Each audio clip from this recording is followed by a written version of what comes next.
Does anybody really like shopping for rugs? Going into some huge store with can't really see them, and they can be so expensive? Well, Revival Rugs was created to disrupt the rug industry, which is filled with notoriously overpriced pieces or low-quality rugs that won't even last a season. Revival believes that rugs are works of art, and they have the power to transform a space. They blend quality materials with traditional and modern weaving techniques to make the best rugs around. Revival's a global company with teams in the U.S. as well as weaving regions in India, Turkey, Morocco. They make rugs responsibly in small batches with tried and true techniques and long-lasting materials. Also, they have a washable rug collection, which is actually their most popular category of rugs. They are genuinely washable rugs, combining true washability with the look and feel of a real rug,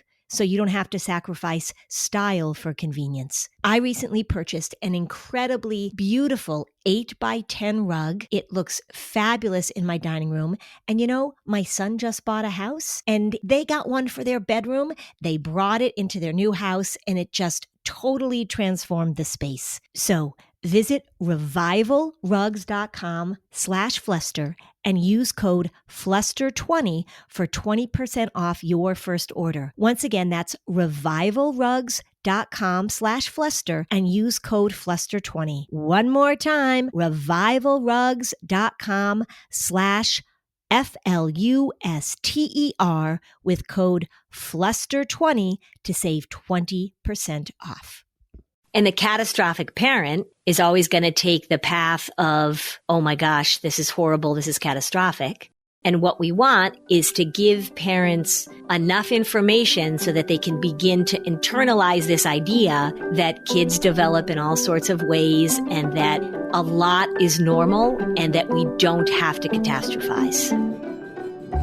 Welcome to Season 7 of Flusterclux with Lynn Lyons, where we'll talk about managing anxiety and all the other emotions too. We tackle the serious stuff without being too serious. I'm your co-host, Robin. I'm Lynn's sister-in-law, and I'm here to ask your questions. And I'm Lynn Lyons. I'm an anxiety expert, speaker, mom, and author. I've been a therapist for 35 years. Parenting can be a Flusterclux, and I'm here to help you find your way. I'll tell you what to do and what to say. So, Robin, you know that every once in a while we have guests on the podcast, and you also know that we're super particular about who we invite on because we just don't want any run-of-the-mill folks jumping in and trying to be an expert.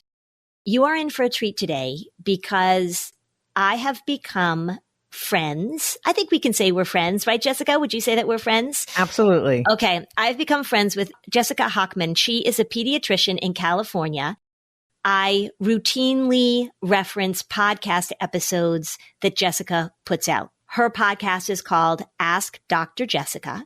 She has gotten amazing people on her podcast. And recently I was out in California where Jessica lives and we met up. We went for a hike. It was so much fun. I don't think we had like a moment of awkward silence between us. We really think alike. We have such similar perspectives on kids and development and emotions. Jessica also has 3 adorable children. If I need a little boost, I look at her Instagram post because there's always a cute picture of her children, which are just wonderful things that she does with them. And she just got a dog recently and her puppy is adorable too.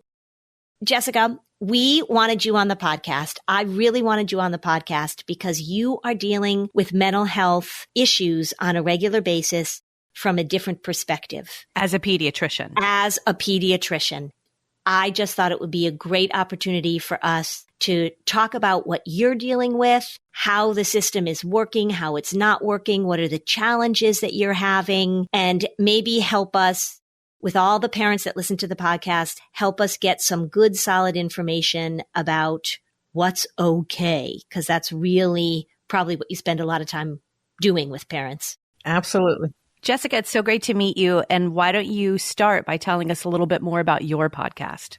Absolutely. So first, I want to thank you so much for what a generous, kind, warm introduction. Thank you so much, especially coming from somebody that I respect so much. So thank you, Lynn. And so nice to meet you, Robin. Great to meet you. So my name is Jessica Hochman. I'm a pediatrician. Thank you so much for introducing my podcast. It's called Ask Dr. Jessica. And I think where I'm so aligned with your podcast is we both have a shared mission to talk about anxiety and help parents navigate challenges with children and hopefully offer them advice that can be reassuring and let them know that there's normal challenges in parenting, that if we can give them good direction, good advice, hopefully it'll make parenting and raising children a lot easier and a lot more enjoyable.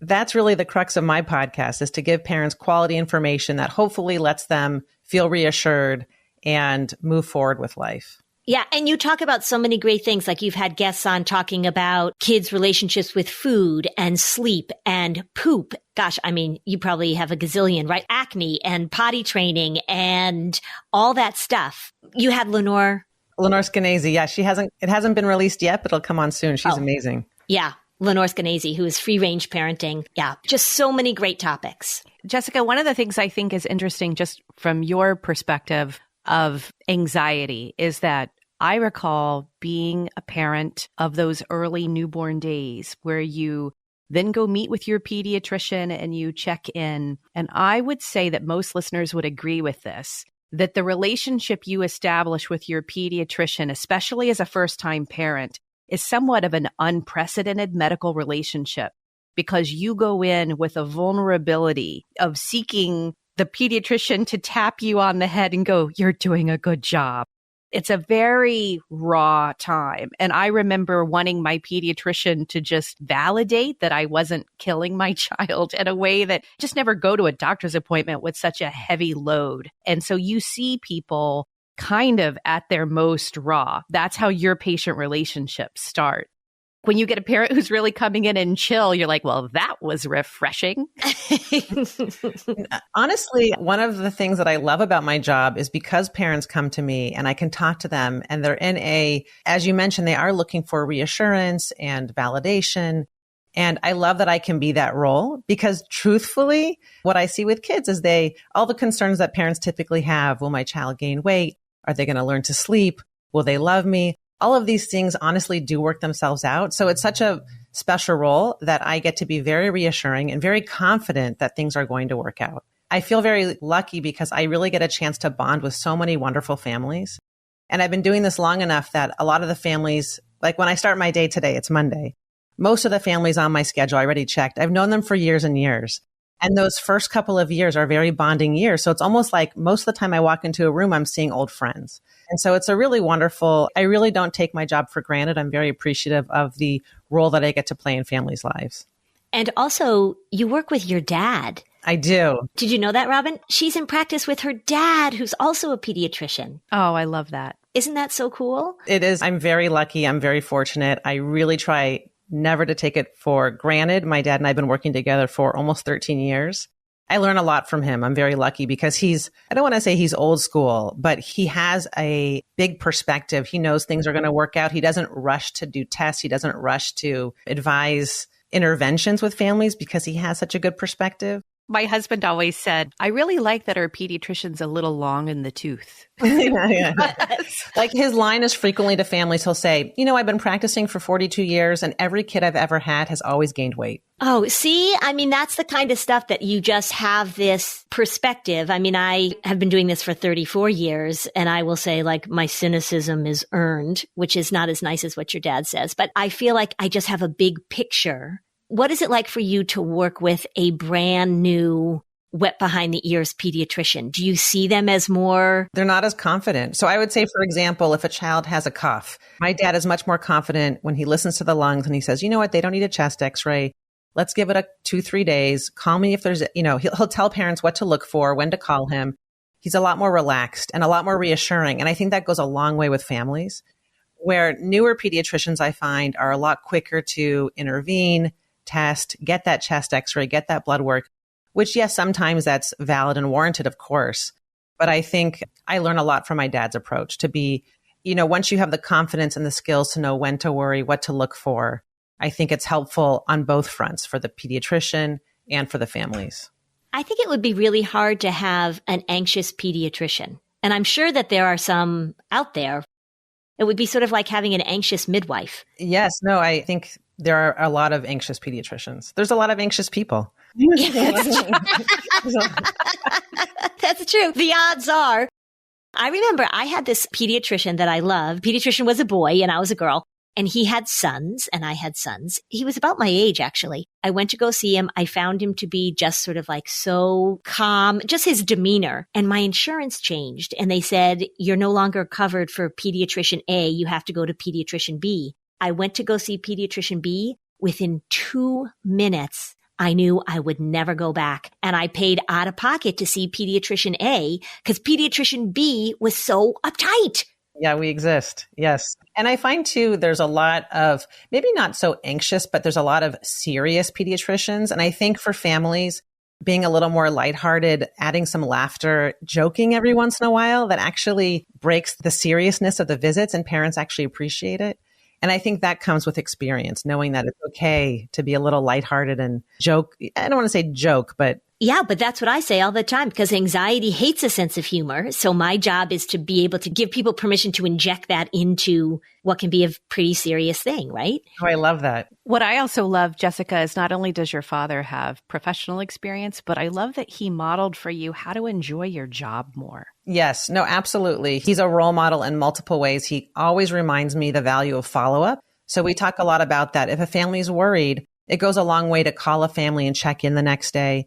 It goes a long way. That's the value of, I think, being a primary care physician as opposed to an urgent care doctor, an ER doctor. We can build that relationship and use that in our favor to check in on the family, make them feel better. So I've learned that a lot from him. And he's also really good at not taking work home with him. So I learn a lot from him on multiple fronts. Well, and you know what? You showed me we were going to do something. Oh, maybe it was just scheduling this podcast. And you told me when we were out hiking in California, you said like Thursdays are the day where you don't do work. This is true.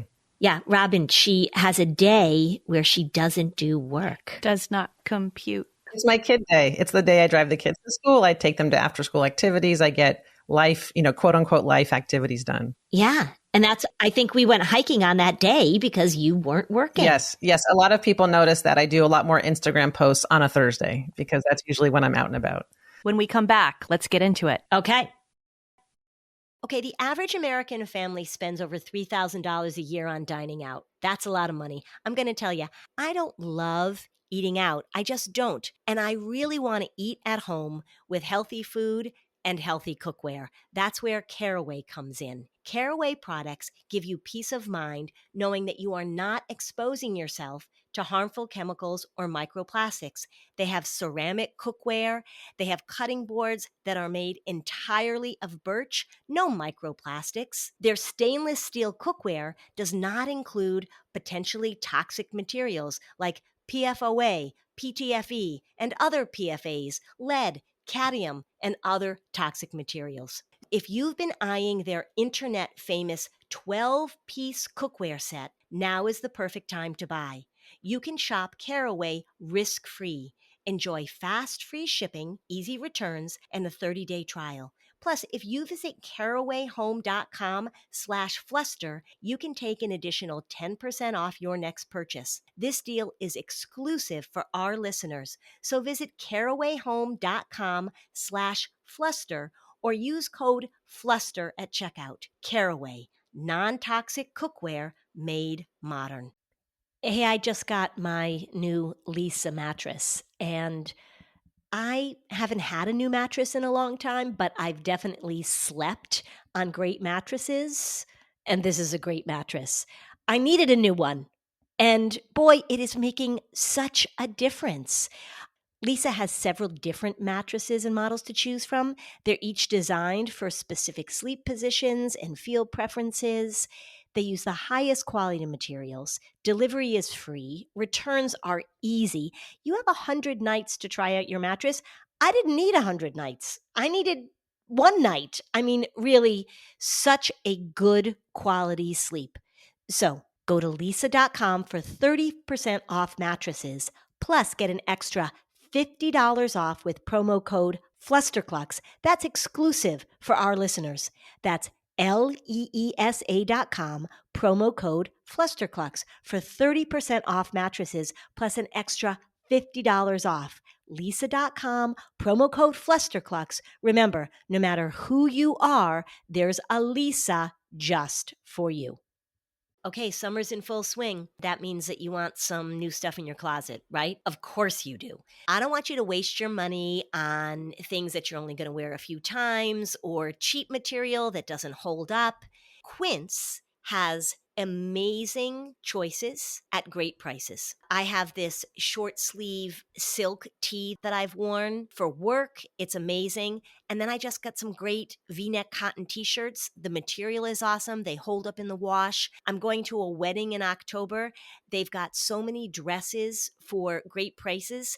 Fabulous items that are made in a way that feels luxurious, but not the price of luxury, which is what we're all looking for, isn't it? Think European linen tops starting at $30, washable silk dresses and skirts, soft cotton sweaters. You get items that are from top artisans. They cut out the middleman, which means that you get luxury without the markup. Give your summer closet an upgrade with Quince. Go to quince.com/fluster for free shipping on your order and 365-day returns.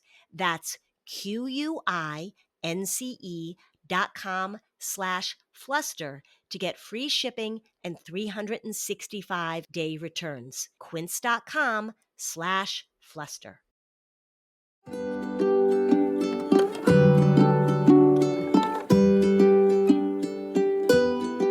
Okay, we're back. So what do you see right now as we're talking about mental health? You pediatricians are on the front lines of this. You hear all the time, if you're worried about your kid, take them to the pediatrician.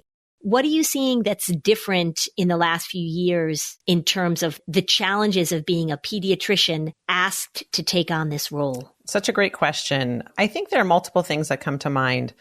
The first is, to be honest, when families have concerns about mental health that are worrisome, and I want to send them to see a professional, if I want to send them to see a child psychiatrist in particular, it can be very challenging because honestly, there aren't that many child psychiatrists. Yes, in the country. I mean, there is a shortage.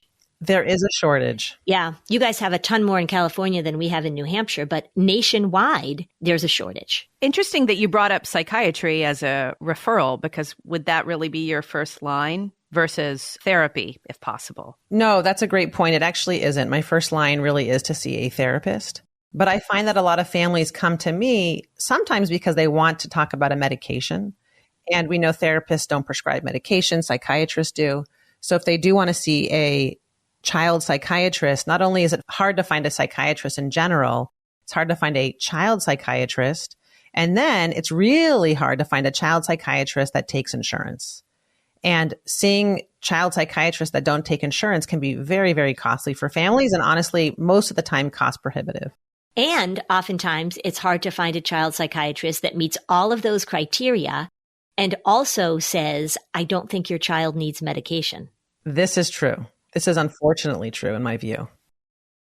Lynn speaks often of the trends of specific diagnoses, especially even within anxiety. There are so many sub-diagnoses. Do you find that there is also a bit of a trend with parents coming in questioning whether or not their children might need a certain type of medication and a specific one? Do you feel that that comes in waves, or do you feel like it's a mixed bag all the time? There are definitely many instances I can think of when parents come in wanting a particular medication. I think that happens because a lot of times parents themselves are on medications. And I think what I interpret it as, they want to protect their children from feeling bad feelings. Maybe they felt them themselves. And maybe the parent realizes as an adult, for example, an anti-anxiety medication was beneficial to them. They feel better on the medication. Maybe they wish they had started it sooner. And they want to protect their kids from feeling those feelings as well. So they'll come in saying, for example, I have had success on Prozac. I think it would be helpful if my child was on this medication. Or another common example is a parent will say they were diagnosed with ADHD as an adult, and they see those same characteristics in their own child, and they wonder if their child would benefit from that same medication. So I would say that's probably the most common reason why parents ask about medications from a young age. What have you noticed about, when I say technology, I'm not meaning like social media stuff, because we certainly know all the issues with that. But have you noticed, particularly like with new parents, that they're relying on technology in a way? Like, my question is very leading. Have you noticed they're relying on technology in a way that's really kind of nuts? That's my question. All of the technology that parents are using to keep track of nursing, or everything is monitored in a way that I bet that is just not natural. So for example, yes, those feeding logs are very common. Just to piggyback on your point about the feeding logs, very common. It starts in the nursery. Babies are born, and we'll try to tell parents to keep a log of how many times their babies have peed and pooped and how much they're feeding. And yes, that's helpful information in the beginning. It gives parents confidence when they see that their child has gained weight. But after a few days, after the baby's proven they can gain weight, maybe a couple weeks into being a baby, I really tell parents to put that away and to try to develop the confidence that their kids are doing well without a certainty device. Without feeling like they have to record everything, because honestly, it detracts from enjoying being a parent. It detracts from that experience of enjoying your new baby, right? If you can't just like feed them and look into their eyes and hug them and hold them and enjoy the moment, and you're just focused on how many milliliters they had and what was that wet diaper like. Right. And how many minutes I have to set my timer to make sure that they were on the breast for this long and then they were on the breast for this long. It just sort of is this same idea that human connection really means a lot, and devices get in the way of that. Yes. And there's such fancy apps now, Lynn. I know. I would probably lose my mind. I like a pen and paper myself. And now it's this, there's very fancy apps about exactly right how many minutes on each breast and what's the wet diaper like. And yeah, I think we've made things more complicated than they need to be. Absolutely. We talk about this all the time, that the desire for certainty as a parent starts in pregnancy. Certain parents might go above and beyond, purchase their own at-home Doppler, and go from there. And then we can watch our babies with cameras. We can log everything. And we are setting up a pattern and wiring our brain that certainty is what's making us a good parent. And I love that you're doing your best in a very uphill battle like Lynn is to say, no, you don't really need that. Parents will ask me for advice on what things they should buy for their kids. And often it's in the realm of trying to be extra safe. So there's breathing monitors. There's an alarm that sounds if the baby doesn't breathe just right, which, by the way, has never been proven to save any lives. There's a mask that's now sold if your child has trouble. Just in the event that they're choking, you can buy an $80 life vac to put on your baby just in case, which, the reality is who's going to carry that with them everywhere? And it like sucks the grape out. That's what it's supposed to do. It can put pressure on the face. And there's this very scary video on Amazon that will make everybody want to buy this for the just in case moment. But my point is, you can really spend tons of money just in the name of safety for your kids. It's endless. And my advice often to parents is, yes, you want to know how to be safe. Maybe it's helpful to take a CPR class and learn what to do just in case of an emergency. But other than that, save your money and spend it on a date night. Take your money and invest it in something, in an experience with your spouse, with your children, where you're actually enjoying life, rather than all of your money spent on safety. Yeah, because that's catastrophic thinking and that's catastrophic parenting. Yes. And then when we look at mental health outcomes, when we look at how kids do the best, it's things like warmth and connection and attention and time spent. And every time we add this layer of sort of, I have to know exactly what's going on. And we know that parents who talk about bad things convey anxiety to their kids. That's one of the fast tracks into anxiety, is parents who are always using what I call safety chatter, like, be careful, watch out, chew your grape 72 times, whatever it is that they come up with. Yeah. Although I think the research supports 69 chews is adequate. Yeah. I have to add to this. I was with a friend of mine who self-describes herself as an anxious parent and has a lot of anxiety around flying and driving and things like that, because now our kids are driving age. Yeah. But she told me about her son taking this class that taught him really extensive defensive driving skills, like to avoid crashes. And she said it was actually really fun to do. And she showed me the company name. And Lynn, are you ready? I'm ready. In Control Driving School. And I just laughed. And I was like, you were sold on that title, because it was playing right into your anxiety pattern of needing control. needing certainty. And so parents, whether or not you're pregnant or dealing with this, kind of step back a little bit and see you're a really easy target. And by the way, I'm certainly not perfect myself. It is really easy to go down the anxiety train. I remember with my first child, I was pregnant during residency and I was doing a NICU rotation when I was about 24 weeks pregnant. Oh my gosh. And in the NICU, you see all the small babies, a lot of babies that were born prematurely with issues. And it was psychologically really difficult for me, to be honest.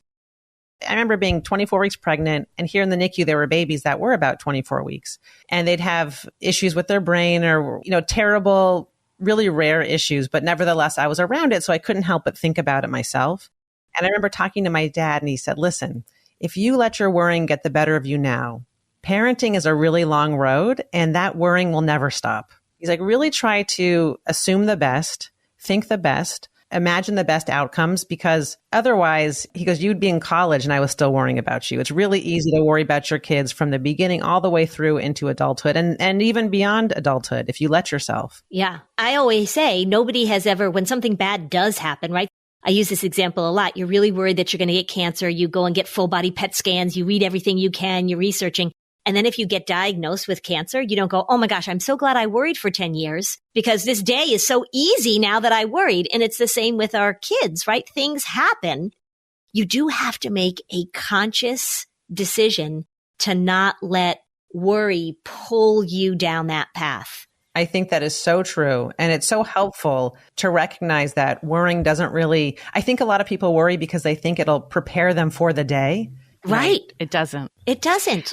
I always respect that a physician, especially like you said, if you're a pregnant physician and you're a pediatrician or you're an OB, you do see the worst case scenarios. And so the mental discipline that it requires to really focus on the range of normal for yourself takes practice. From the time of that NICU rotation to now, you got exposed to that, but you recognized it and it got better and easier for you like it does the rest of us. Or the worst book ever. I tell about this all the time. I haven't thought about it in a while. Your Pregnancy Week by Week. Have you seen that one, Jessica? The thing that it would do is at the end of every chapter, it talked about the horrific thing that could happen to you during pregnancy or to your child. Oh, 14 weeks. Oh my gosh, your baby's the size of this and it's doing this. And then it's like breast cancer. It was just awful. It was awful. Oh my God, it was so terrible. I'm thinking about your question about the data, the obsessive fixation on collecting data. And I find that can be so stressful for parents too, because they think their baby's supposed to be having X amount of ounces every feed, every 3 hours, and they miss that mark. Or they're supposed to nap from this hour to this hour and they missed that mark. And all of a sudden they're thinking, my child's not going to grow and thrive and they're going to have brain problems because they're not sleeping right. It's a big picture in life, right? And if you do miss that nap or you don't feed as well, one feed, it's all going to be okay. Yeah, it is. That's the rigidity, right? That I talk about with anxiety is that the more rigid you are, the harder it is to be a parent, the harder it is to be a baby, the harder it is to be a teenager. Like things have to go as planned. It's really good to have a plan, sure, but then be flexible with the plan. I wonder, like you can hit those easy buttons and they'll say things. Robin gave me one and it says like, you're a badass, and you hit it and it says like, you're doing a great job, or you've got this, girlfriend. You probably want this button that you just like hit the button and say like, it's okay if your baby misses a nap, or it's okay if the poop was a weird color. You just must have these phrases that you say all the time to help with anxious parents. Everybody listening, if you think about your kids and you think about the issues you've worried about them, whether it be a cold or a fever or being a picky eater, we all know that if you give it some time, most of these issues will self-resolve. Yeah. I know you told me that your husband has this, I don't know if you'd call it a philosophy or a practice called slow medicine. And is that kind of what you're talking about? You look at the big picture and let things resolve? Yes, we talk about that all the time, that oftentimes in medicine, I think maybe it's cultural or maybe it is, I'm not sure where this stems from. I think probably cultural, but a lot of Americans we want a quick fix. We want an easy solution. And sometimes in medicine, the answer is not doing anything at all. Right. Sitting on your hands. Yeah, sitting on your hands, letting parents know confidently and calmly that things are going to be okay, that they don't need an antibiotic, they don't need an intervention, they don't need a CT scan. And I think ultimately, in many instances, that is a more beneficial approach. Jessica, is your husband a physician too? He's a doctor for adults, and currently he's actually working with the homeless population. So he's a doctor for the homeless. I see him when he gives advice, a lot of the issues that he deals with his families don't always get better. So I can see it makes me feel extra fortunate as a pediatrician that I do see so many issues get better over time. He's a nicer person than me. I couldn't do what he does, to be honest, but yeah, that is challenging. Let's go back to what you first said about the parents coming in, seeking a medication, a referral, because they're coming to you concerned about their child's mental health. And Lynn has mentioned many times that the system of mental health in the United States could use a lot of improvement.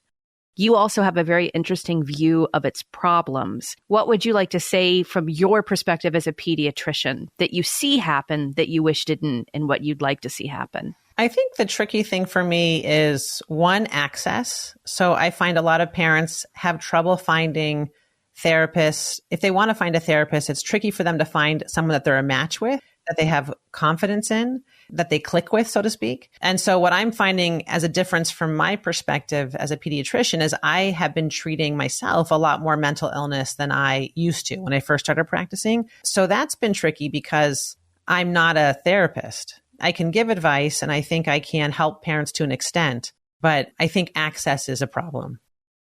We'll be right back. Do you want to make sure that the food you're feeding your family is nutritious?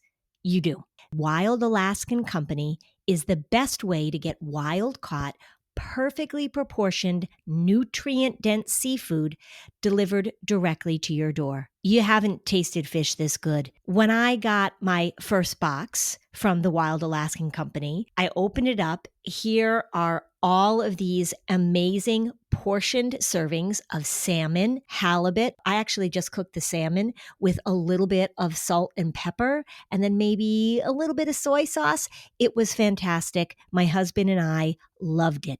It's 100% wild caught, never farmed. This means there are no antibiotics, GMOs, additives, just clean, real fish that support healthy oceans. It is absolutely delicious because it is frozen fresh off the boat to lock in taste, texture, and nutrients like omega-3s. Your membership delivers flexible shipments, expert tips, and truly feel-good seafood. Try it risk-free. There's a 100% money-back guarantee. If you're not completely satisfied with your first box, Wild Alaskan Company will give you a full refund. No questions asked, no risk, just high-quality seafood. Not all fish are the same. Get seafood you can trust. Go to wildalaskan.com/fluster for $35 off your first box of premium wild-caught seafood. That's wildalaskan.com/fluster for $35 off your first order. Thanks to Wild Alaskan Company for sponsoring this episode. Who doesn't love learning? I'm so interested in what other people know how to do well, which is why I just can't get enough of Masterclass, the classes taught by experts, people who know their thing the best. Esther Perel, she has a class on relational intelligence, how to have tough conversations. There's a new series on skin health, talks about how to cleanse your skin, talks all about sunscreen. Doris Kearns Goodwin talking about presidential history. I love watching the cooking classes. I don't really cook, but I love learning new things. So if you sign up for Masterclass, you will learn from the best, you will become your best, or you're just going to be really curious and interested in how many wonderful things there are to learn. With plans starting at $10 a month, billed annually, you get unlimited access to over 200 classes taught by the world's best business leaders, writers, chefs, and more. Right now, our listeners get an additional 15% off any annual membership at masterclass.com/fluster. That's 15% off at masterclass.com/fluster. Masterclass.com/fluster. Did you know that when your metabolism is working properly, you will feel the benefits in literally every aspect of your life? I have found a valuable tool that gives me insights to create a healthy metabolism for my body. It's called Lumen. Lumen is the world's first handheld metabolic coach. It's a device that measures your metabolism through your breath. On the app, it lets you know if you're burning fat or carbs. It gives you tailored guidance to improve your nutrition, your workouts, your sleep, even stress management. All you have to do is breathe into your Lumen first thing in the morning, and you'll know what's going on with your metabolism. Whether you're burning mostly fats or carbs, that's good information to have. And then you get a personalized nutrition plan for the day based on your measurements. Everybody is unique. And I so appreciate how Lumen has created this accessible, easy, informative tool for us to use as we make decisions about our health. The warmer months are coming. Spring back into your health and fitness. Go to lumen.me/fluster to get 10% off your Lumen. That's LUMEN.me/fluster for 10% off your purchase. Thank you, Lumen, for sponsoring this episode.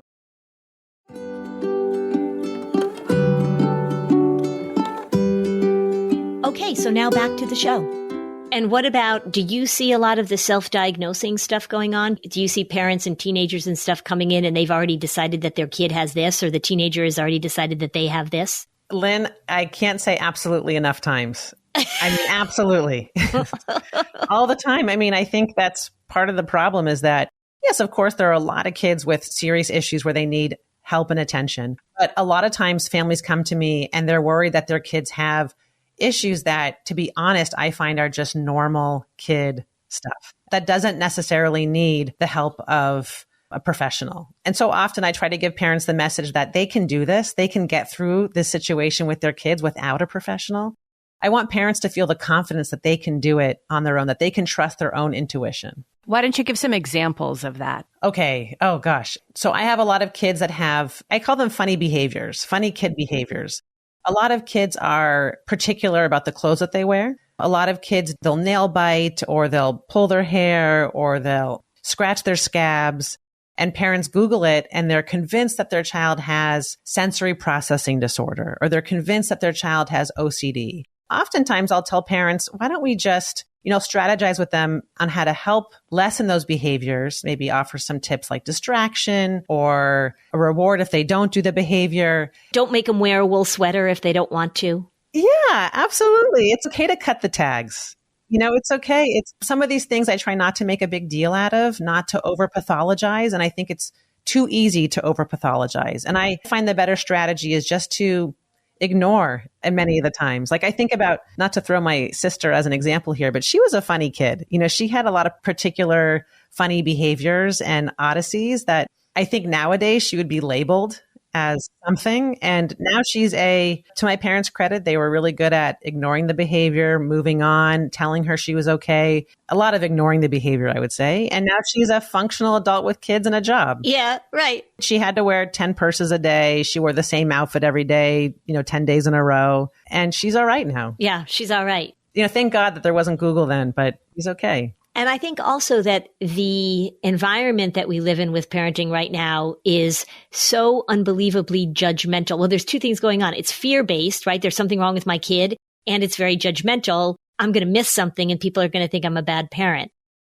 It's very much socially rewarded to feel like, well, I'm getting the assessment and I'm paying attention and I'm doing this and I'm doing that, because we're so afraid that we're going to screw up and then people are going to say like, well, you should have done something earlier. Yeah. Yeah, that's probably true. And I also think there's a reward in the sense that you can get services paid for. You can get services if your child has a diagnosis. So there's also this odd incentive to come up with a valid label for your child as well. Yeah, I see that in schools all the time. You do? Yeah, because parents want to get services. And so they need to go through the evaluation process to get an IEP I see that a lot. I also think the media doesn't help. There's a lot of clickbait out there, a lot of conversations, and there's a lot of attention to the rates of autism increasing, for example. And so it's only natural, I think, for parents to worry about their kids. So, for example, last week I had a mom come in, her child was flapping their arms which is normal in and of itself. Everything else about the kid was normal, makes eye contact, smiles, hugs, kisses, makes friends. And so the parent naturally comes in worried because they associate that behavior with autism spectrum disorder. And so again, I get to play the role of being reassuring after asking questions. It's sort of you and I are in the same role that we're very often managing the parents more than we're managing the kids. Yes. And I think that's such a good point because, most of the time when parents come in and they're seeking therapy or guidance, I think oftentimes where the real benefit would come would be for the parents themselves to see a therapist. Yes, Jessica, that's exactly my point. Yeah, I say all the time that I don't think your kid needs therapy right now, but I think it would be really helpful if I just saw you so that I can give you, and even with kids that do have significantly diagnosable anxiety disorders or OCD, given the choice, forced to make a choice, I'm going to see the parents instead of the kids because they need the information. When you have an interaction with a little child and a parent in your office, the parent is hanging on your every word. The 4-year-old isn't. The 4-year-old isn't like, oh, I've got to listen to what Dr. Hochman says about my bowel habits. No, but the parent is hanging on your every word, right? It's so true. Actually, kids look bored a lot. Yeah. Because I know the visit's for them, so I try to talk to them. But yeah, absolutely, you're correct. For a lot of parents, what I hope is that they trust themselves more. What I try to impart to parents is that when they're nervous that their kids are having feelings, for example, I try to convey that those feelings are okay. And we all go through feelings, right? Like teenage angst is a very common example. It's hard for parents to watch their teenagers so uncomfortable, so socially anxious. There's even a research term for that in the extreme, right? If we want to just pathologize things and give it. But I tell parents about this term because it's kind of funny. It's called parental experiential avoidance. And that's an inability to tolerate your distress and your children's distress. And so you are so uncomfortable when your child is uncomfortable that you go to great lengths to try and make everything okay. And I work a lot on allowing your kid to be uncomfortable, of course. Yeah. I love that term. What I try to think about is if you shield your child from every bad feeling from those bad experiences, you don't give them an opportunity to grow. I think in life, everybody has to go through some struggle to get through other struggles that will inevitably come your way in life. So you don't do them any favors if you protect them from all bad experiences, all bad feelings that come their way. Esther Perel talks about play in kids as an apprenticeship to relationships as an adult and feelings being disappointed. What happens if you strike out at Little League and you feel disappointed? That's really good practice for if you apply to a job that you really want to get and you don't get it, or you get rejected from the college you wanted to go to, or your friend says that they don't want to be friends anymore. Letting kids practice over and over and over. For one, it's just going to happen anyway. If you don't let your kids learn how to wake themselves up in the morning, they're not going to learn that skill when they're 21 if they've never done it their entire life. You got to let them practice. I know that's so true. I'm so glad you said that because my 8-year-old keeps asking me to wake her and I tell her it's time that she wakes herself up. I got her an alarm. Yeah. It's time for her to do it all by herself. I'm not going to do it anymore. See, that doesn't surprise me one little bit, Jessica Hochman. That doesn't surprise me at all. Every parent who's listening to the two of you right now is probably having the same idea that I'm having. Just imagine how amazing our healthcare system would be if you are a new parent and you come in and it is a joint consultation so that Lynn can help identify the worry pattern and you are there to provide the medicine and the backup too, so that we're acknowledging what is the mental and then we're focused on getting the medicine that we really help when it goes outside of the range of normal. How incredible would that be if we were treating the parent as the early patient, treating the parent as someone going on a journey that is either going to really amplify the anxious patterns they already have, because it typically does. It would be great to be able to have both of you at the same meeting. Maybe we'll do that. Maybe Jessica will be like, I'm sick of my dad. And she'll come and she'll be like, I like my dad, but he's kind of bossy. No, he's not. I don't think that's going to happen. I don't think so either. It would be nice, though. It would be nice if I could refer all of my anxious moms to go to Jessica as a pediatrician. I had one pediatrician that a lot of people go to, and he would say, I am going to take every one of your concerns very seriously. And this was a mom who was so anxious about every possible physical thing that could go wrong. It was just not the thing to say to this mom. She needed to hear that things were normal, not that things were an emergency. Yeah, it can go off the rails for sure. I'm sure a lot of our listeners are really wishing that you were their family's pediatrician now, because I wish you were our pediatrician too. That's so nice. When people have the opportunity of listening to your podcast, what are some of the episodes that you think they should start with? Well, I have 3 episodes with Lynn Lyons on my podcast, without a doubt. Okay, they've already heard those. They've probably already heard those. The one you did, and I have talked about, the one where you had the obesity expert on, the woman who deals with childhood obesity, and she was talking about how to create a positive relationship with food with your kids. I thought that was so helpful. And you had another one, I jokingly said the poop person, but that one talking about constipation. I remember I was out taking a walk and I was like, this is such good information. I've been doing this long enough where I know the questions that parents typically ask. So I'll try to ask those questions to experts. So if there are parents out there worrying about various stages throughout their journey as a parent, there's probably something for somebody. So anywhere from infancy issues, sleep training, breastfeeding, being pregnant. I have a lot of tantrums, a lot on anxiety, a lot of specific medical issues I have on the podcast. So it's really a passion project of mine, with honestly the goal to help parents get good information so that they can enjoy their children. So that's Ask Dr. Jessica. Ask Dr. Jessica. And I genuinely mean it. The best episodes, go find the episodes with Lynn. And I just want to say it was so fun to meet Lynn in person. You're so funny and you're so lovely and you're so easy to talk to. I just want your listeners to know that as wonderful as you are on your podcast, you are that and more in person. So thank you so much. It's really been a gift to know you, and thank you for calling me a friend. Yeah, I feel the same way, Jessica. I feel the same way. And look, I was done making new friends. I thought I'm done, right? I'm 58 years old. I'm like, I don't need any new friends. And look, I made a new friend. Why? What about make new friends but keep the old? Well, yes, that's what my kids learned in nursery school. I guess that is good advice. Okay, that's better. See, you're a kind pediatrician. Yeah, those are words of wisdom from Dr. Jessica Hochman, pediatrician extraordinaire. Thank you so much for being with us. Thank you so much. I am so looking forward to having Jessica back so that we can talk more about this conversation. And she's just lovely. See, I made a new friend. Good for you, Lynn. I'm so proud of myself. I'm proud of you too. Thanks, Robin. Thanks for listening. And if you found this podcast helpful, please give us a 5-star review on Apple Podcasts. It helps other people find this information. And if you'd like to dig deeper on any of these topics, we have specialized playlists on our Spotify profile, and the link is in the show notes. Topics like teens, depression, and OCD. Bye, Lynn. Bye, Robin.